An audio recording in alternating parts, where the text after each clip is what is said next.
सबसे ज़्यादा शक्तिशाली और सरलतम मार्ग तंत्र के माध्यम से मुक्ति पाने का है। दरबार दिन भर देखता है किस तरह से लोग अटके हुए हैं, फंसे हुए हैं। अन्यथा मनुष्य योनि सबसे ज़्यादा निकृष्ट योनि है और इतने शानदार पितृ होते हैं कि आपको ऐसा एस्ट्रल प्रोजेक्शन करेंगे कि आपको लगेगा कि आप भगवान बुद्ध से भी आगे चले गए। आज बाबा का जन्मदिन है और खूब मस्ती करेंगे।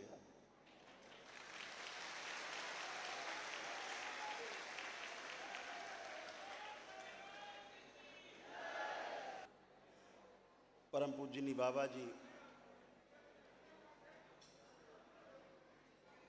इस पृथ्वी पर पूरे 111 वर्ष रहे।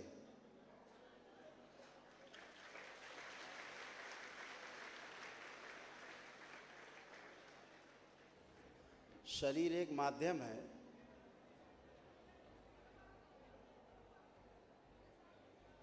जिसके द्वारा व्यक्ति जन्म लेकर के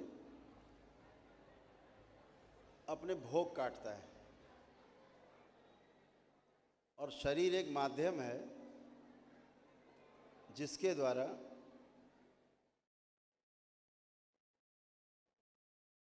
मनुष्य 84 लाख योनियों के जन्म मरण के बंधन से सदा सदा के लिए मुक्त हो सकता है।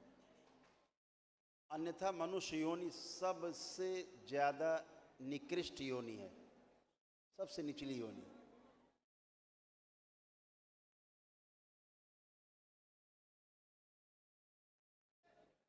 लेकिन एक ही मायने में केवल ये मनुष्य योनि सर्वश्रेष्ठ है। मनुष्य योनि अगर मिलती है आपको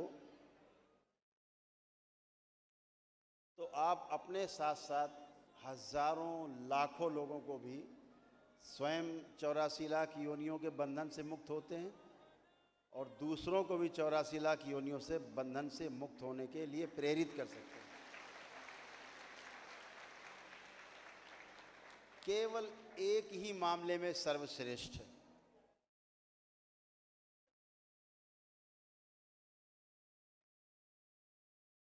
तो परम पूजनीय बाबा जी ने पूरे 111 वर्ष इस पृथ्वी पर लगाए और फिर महासमाधि ली।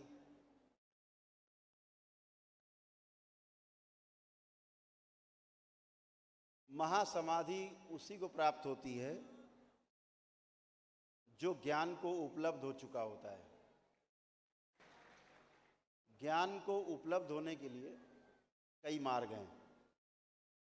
उनमें से जो सबसे ज़्यादा सर्वश्रेष्ठ मार्ग है वह है तंत्र का मार्ग है।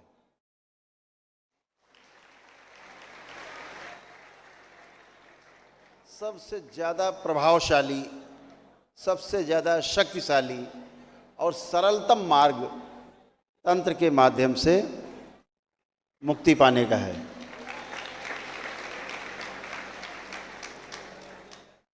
बाकी तो लोग भटकते रहते,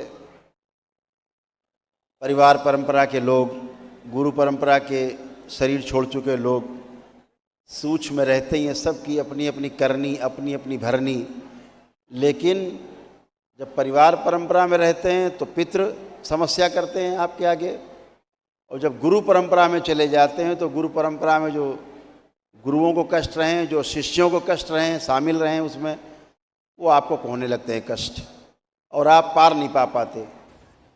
जैसे वो अंधकार में शरीर छोड़ के गए हैं अज्ञानता में, वैसे ही आपको भी अंधकार में अपना शरीर छोड़ने के लिए विवश होना पड़ता है। आप मजबूर हैं, चाहे आप 24 घंटे तपस्या में बैठे रहें तब भी मजबूर हैं। आप नहीं करने देते आपको तपस्या साधना तब। और इतने शानदार पितृ होते हैं कि आपको ऐसा एस्ट्रल प्रोजेक्शन करेंगे कि आपको लगेगा कि आप भगवान बुद्ध से भी आगे चले गए, उससे भी ज़्यादा ध्यान साधना में आप आगे गए। लेकिन ऐसा होता नहीं है। दरबार दिन भर देखता है किस तरह से लोग अटके हुए हैं, फंसे हुए हैं। तो एक ही रास्ता है, एक ही साधन है, तंत्र तंत्र का अर्थ है व्यवस्था, व्यवस्था में जीने से सुख, व्यवस्था को समझ करके जीने में सुख, और समझ में जी करके यह सुख निरंतर हो सकता है। और इसी से आप सुख, सुख से शांति, शांति से फिर आगे बढ़ेंगे तो संतोष, फिर आनंद, फिर परम आनंद की प्राप्ति होती है और आप ज्ञान को उपलब्ध होते हैं और 84 लाख योनियों के बंधन से सदा सदा के लिए मुक्त होते हैं।